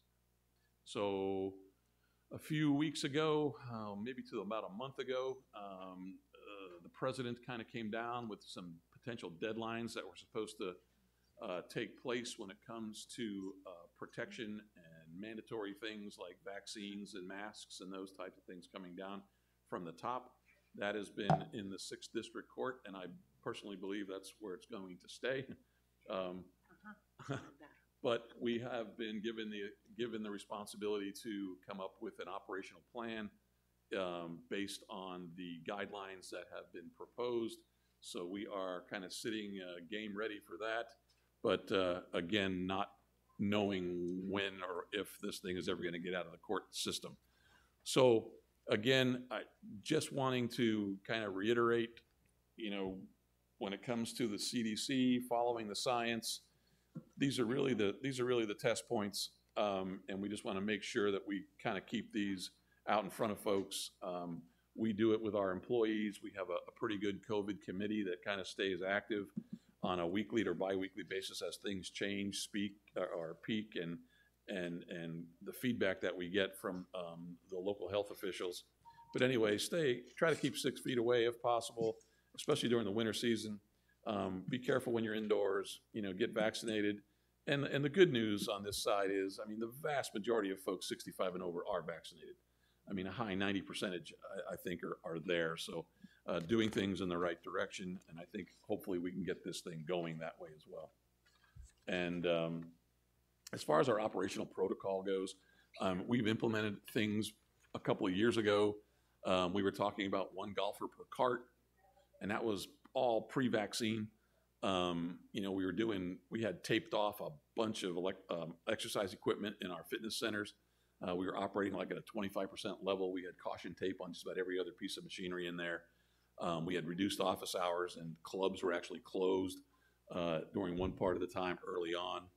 But again, all along, they're telling you it's safer to be outdoors. Outdoor activities are good. And I think at our golf meeting yesterday, Mr. Finelli, I think, showed some numbers. And golf has peaked, man. It's very, very busy, and we hope it stays that way. And so our revenues are looking very, very good in the world of golf and a lot of the activity that takes place outside, be it tennis, pickleball, bocce. You can see now with the winter visitors approaching, there's still a lot of activity taking place outdoors. And then lastly, the emergency training standards that have been somewhat enacted by the president coming down. Again, we'll see what the courts have to say, but when it comes to this vaccination and testing program that potentially could be mandated. You know, we're ready to act if we need to, but this is where we sit today. And that concludes my update. Any questions, I'll be happy to answer. Okay, thank you, Bill. It kind of brings us up to date with where we're at. This was an information item. Are there any questions from board members? Okay, anybody from the audience? Oh, Sharon. I don't like our policy on forcing people to ride in carts together. I get calls all the time asking why if we're forced to. And when I've sat at the Crooked Putter having lunch or whatever, I've heard that over. You cannot go out if you don't ride with somebody. And I know that we can have them go get flags. I will tell you that sitting on the 7th tee at Grandview, normally I see 1 or 2 a day if I'm outside. I saw 7 by 10 o'clock in the morning. And I don't think that's the route we should be taking, is forcing somebody to go to the doctor to get a flag because they don't want to ride. It could be that they have somebody at home that has a problem. It could be the fact that they just don't want to ride with somebody right now and be that person.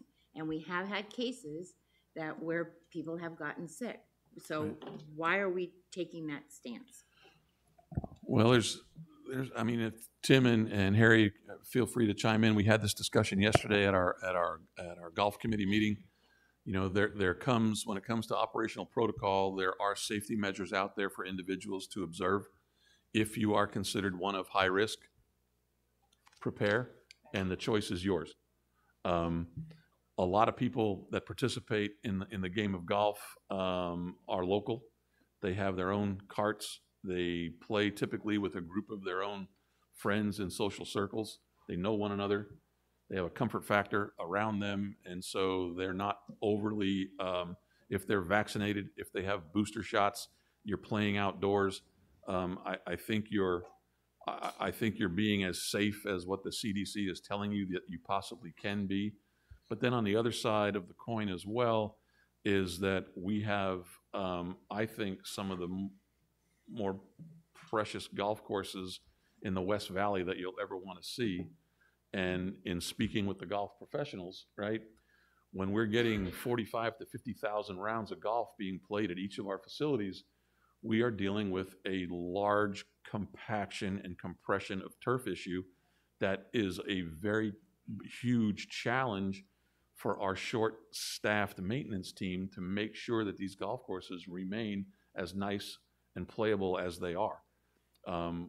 When we did close and we were doing 1 golfer per cart, I mean, we were doubling the amount of carts and tires on those courses, and to bring those courses around in transition from winter to summer play back to winter was very, very challenging for our golf team. And so, you know, it's a little bit of a trade. I get it. We are very conscious and sensitive towards safety, like I said, of all of our employees, as well as all of our owner members. But it also comes down to a little bit of a trade-off when it comes to individual choice. I personally enjoy football. I don't go to games. You know, I don't want to sit myself in front of 55,000 people and scream at the top of my lungs. I'm not doing that. And so, you know, there are people that gather and do a lot of social events in tight quarters, whether it's going to concerts or going to Broadway plays and those types of things, but there are rules in place for that. So I understand where you're coming from, and we are just trying to put some protocol in place that benefits as many people as we possibly can, and also looking out for our staff and the conditions of our facilities.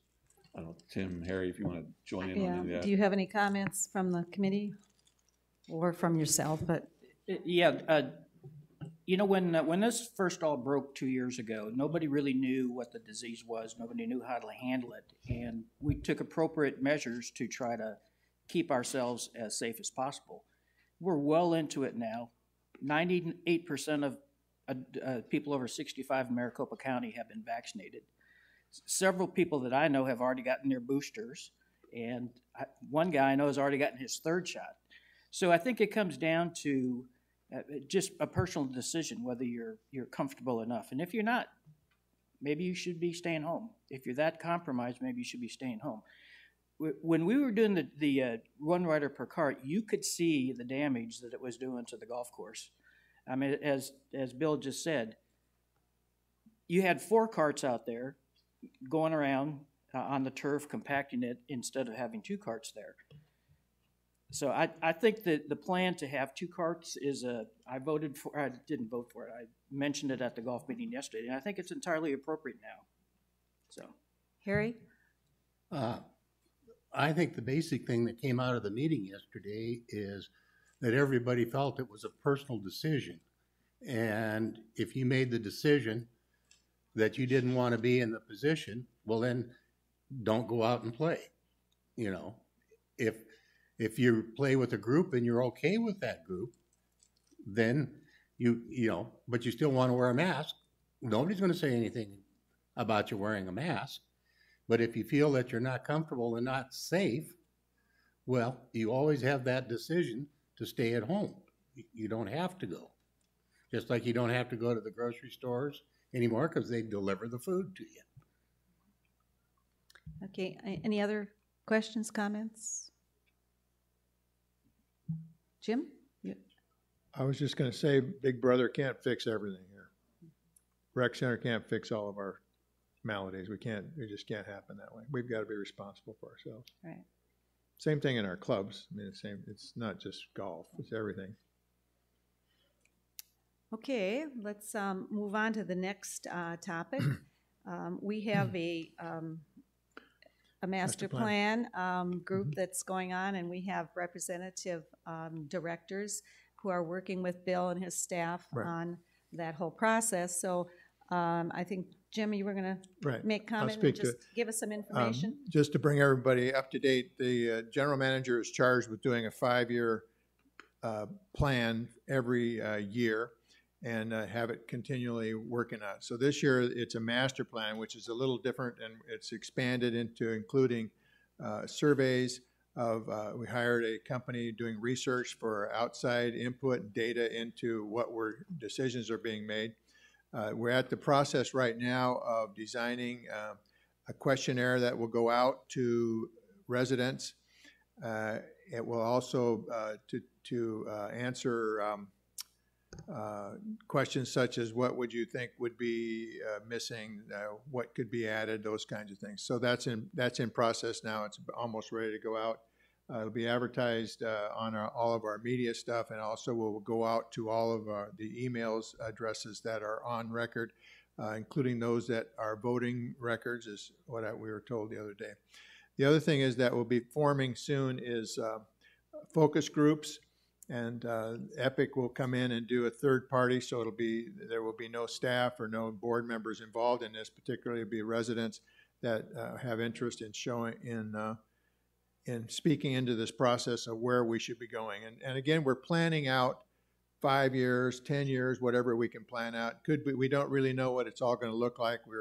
The idea of all of this research and also the focus groups and surveys, that information will be collated into a recommendation by EPIC, and then the committee will make recommendations to the board, and then we'll move forward with that. Does that pretty summarize it? That's excellent. Thank you. Again, from a timeline scenario. From a timeline scenario, I believe, Katie, the surveys are going out early January, like maybe January 3. Yeah. Yes. Teacher to sleep? No. The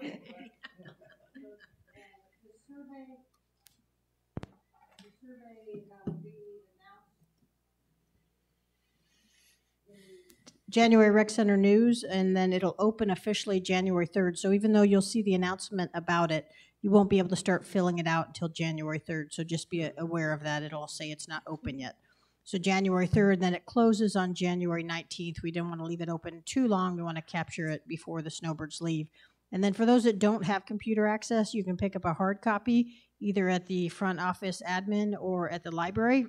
And then we have a little earlier deadline for those folks, so it gives us time to enter those in the computer, so we have all the answers digitally, so EPIC can, run all those reports together. So if you're filling out a hard copy, that would be January 14th. So all those dates will be in the Rec Center News January issue, and then of course in all the e-news copies as well. So, Ann? Will you also be putting something in the Independent? yeah, we'll send out a press release to them as well. Bill, anything else on that? Okay, Harry.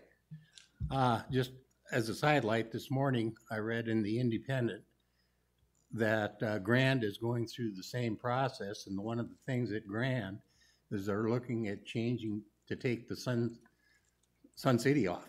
They just want to be called the Grand, and it's hilarious to see the comments. Some guy had said he'd been there 14 or 16 years, something like that, and he thought it was the dumbest idea he'd ever heard of. And other people are saying it's great. So, it's going to be a whole new animal, and everybody's going to have an opinion.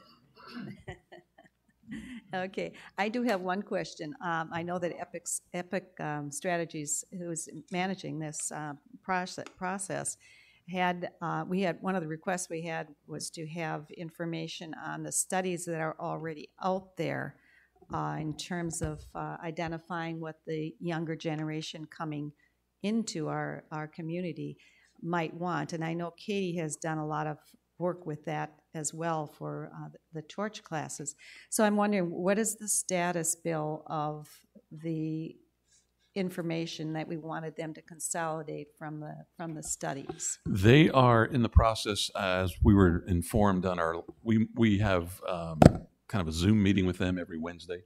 Okay. And so on our last meeting with them, we were kind of talking about a lot of the data collection and research that they are doing. So they will be presenting all of that to us here shortly, and everything will be cited as to where they got their information and what research they've been pulling from the millennials to various age groups coming in, as well as the folks 55 through 100.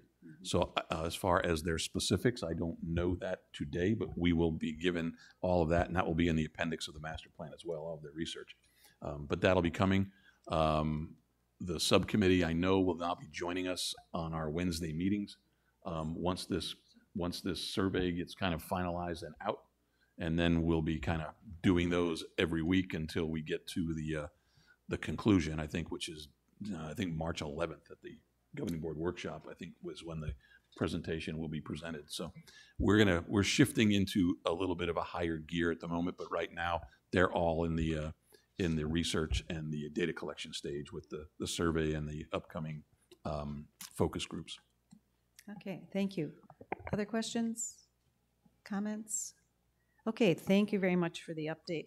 All right, I want to announce that our next meeting will be January 14th. It will be a workshop, and in January we'll have a full complement of our committee meetings, many of which were canceled for the month of December.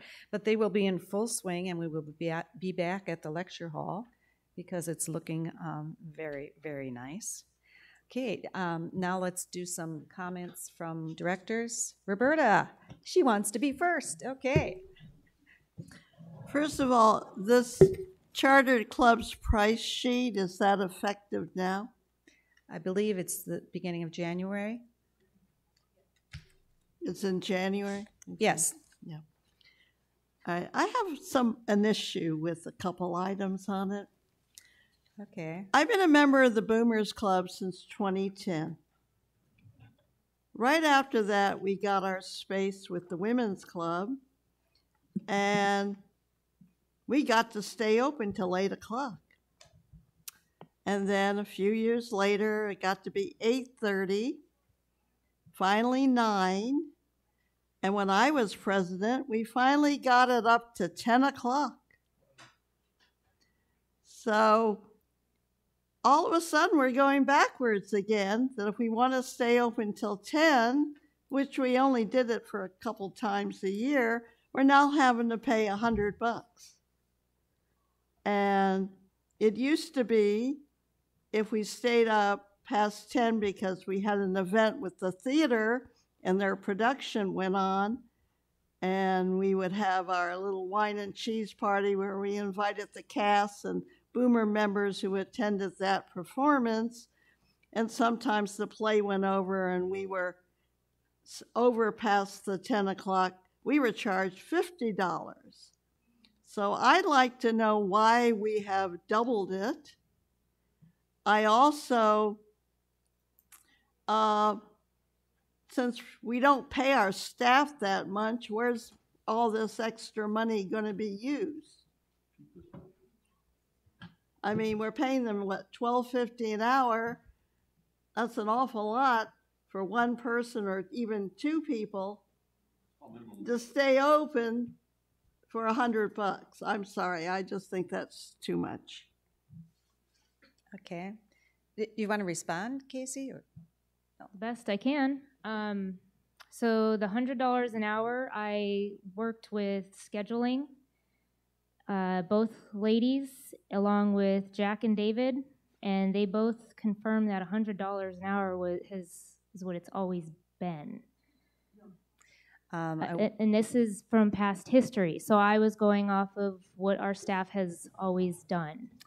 I wonder, Roberta, if it was a shared expense between the theater and the Boomers, and that's why it was only $50? No, we ended up always paying for the whole thing. Only, I think, once did we get reimbursed from the Theater West for half. So. Okay. Okay. I'm just wondering, you know, the closing up at 9 o'clock, I mean, it's like treating us like we're a bunch of high schoolers. And I noticed that the only two venues that are open up to 10 in Sun City West happen to make money for the rec center. One is the pub, and the other is the bowling alley. So I just think, I don't know, it just sticks in my craw. Sorry. Yeah.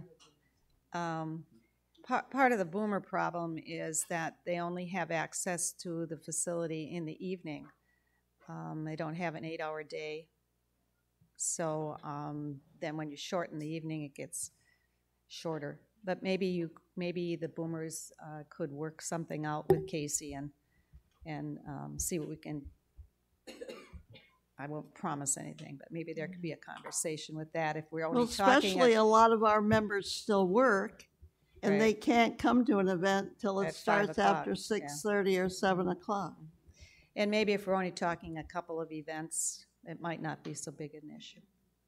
Okay. Jim, your turn. Comments? Yes. Thank you very much, Madam President. Donna, congratulations. This has been a long process, and I recall conversations on this, and looks like we've got at least this part of it done, and then we'll see what happens next. Sharon? First of all, I want to congratulate Donna as well. It's been a lot of work, and I appreciate all the work that you put into it.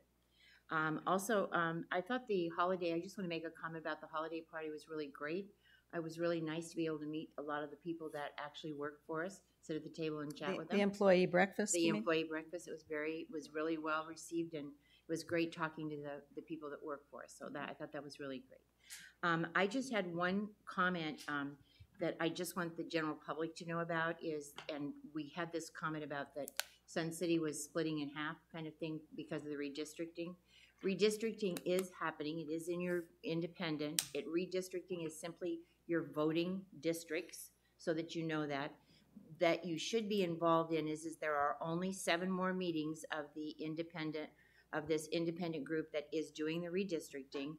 And if the redistricting goes through as it's planned, Sun City and Sun City West will lose 2 House of Representative members and 1 senator, because we now have Sun City and Sun City West split into 2 different districts. They have now combined that into 1. So if you are interested in that portion and trying to make a voice heard, you should be doing it now. Okay, thank you. Donna, comments? You know, before I came here this morning, I said to God, I said, this would be the best Christmas present ever if I got these RR&Ps moved forward. And I just want to say Thank you so very much, because it has been a really large team effort, not just on my part, but I've had a lot of help, and I thank God that He allowed my brain to try to understand and put it all together. And just from the bottom of my heart, thank you so very much. And have a happy, wonderful holiday season. Merry Christmas. Because she's going to be smiling all the way. Ann? Yes, Donna, there is a Santa Claus. And I echo Sharon's comments about the employee breakfast yesterday. I really enjoyed it. It was nice to meet so many of the people.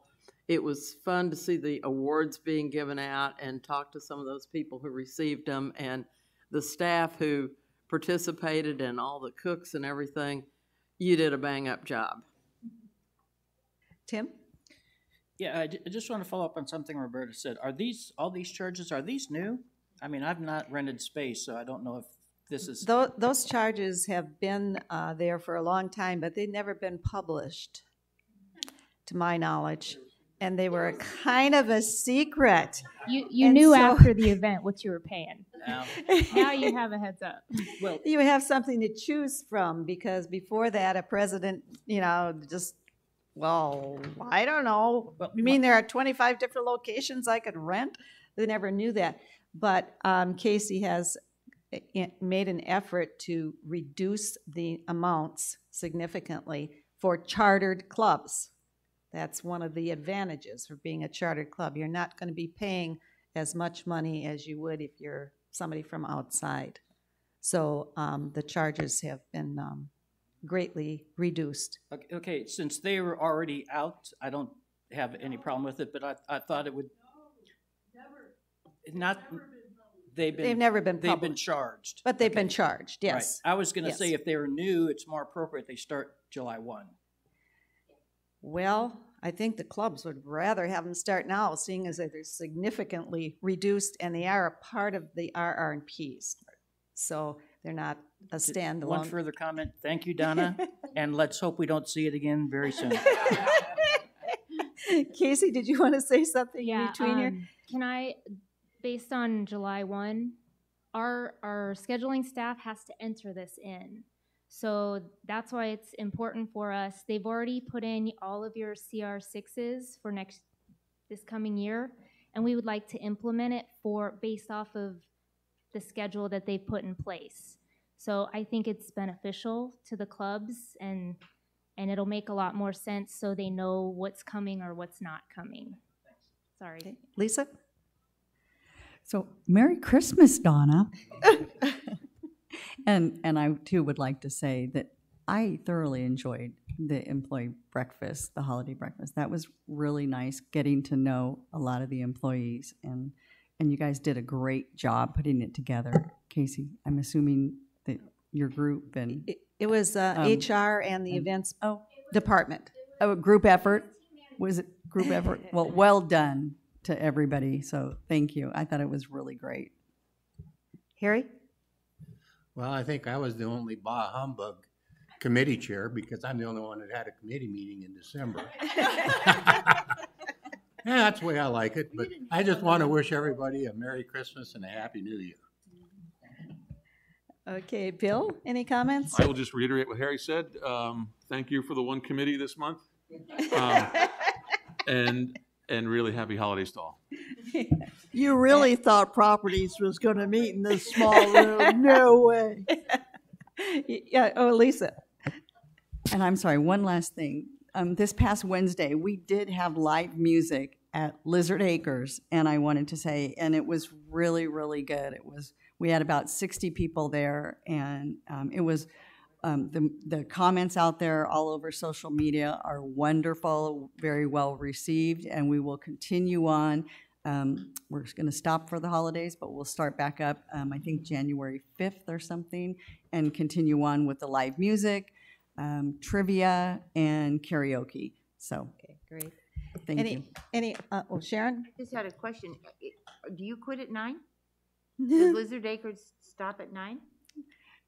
Well, I'm not in charge of No, Lizard Acres itself, but the live music goes from, I believe, 5 to 7 or 6 to 8, depending on what the people playing want to do. And then the Lizard Acres itself closes when It has the bowling alley does. kind of a, right, but it has kind of a flexible schedule because I believe certain nights, the groups that are there finish their bowling a little bit later, and so then they accommodate by staying open. So it's kind of a flexible kind of arrangement, but, yeah. Audience comments? Okay, well, happy holidays, everybody, and I'll adjourn the meeting. Oh, I'm sorry, I thought you were leaving. Oh, are you selling something? Well, no, I could be if you would like. Tom Jones, 110-390. Sorry, Tom. You spoke about live music. We lost Memo Rivas. A group of his musicians, those that played at Memo's, are having a memorial for his passing this Sunday at the Great Lawn at 2:00 in the afternoon. So it's the musicians that knew and played there, and Ed and Ellen Zacco, who belong to the ARC Club, have been instrumental in this. I just wanted to invite whoever can and would like to. It's from 2:00 till, I think, 4:00 this Sunday at the Great Lawn. Thank you. Yeah, thank you very much for reminding us of that. And then make sure that if you're a guest today that you sign the sign-in sheet so we can put your names down. Okay, happy holidays. I adjourn the meeting.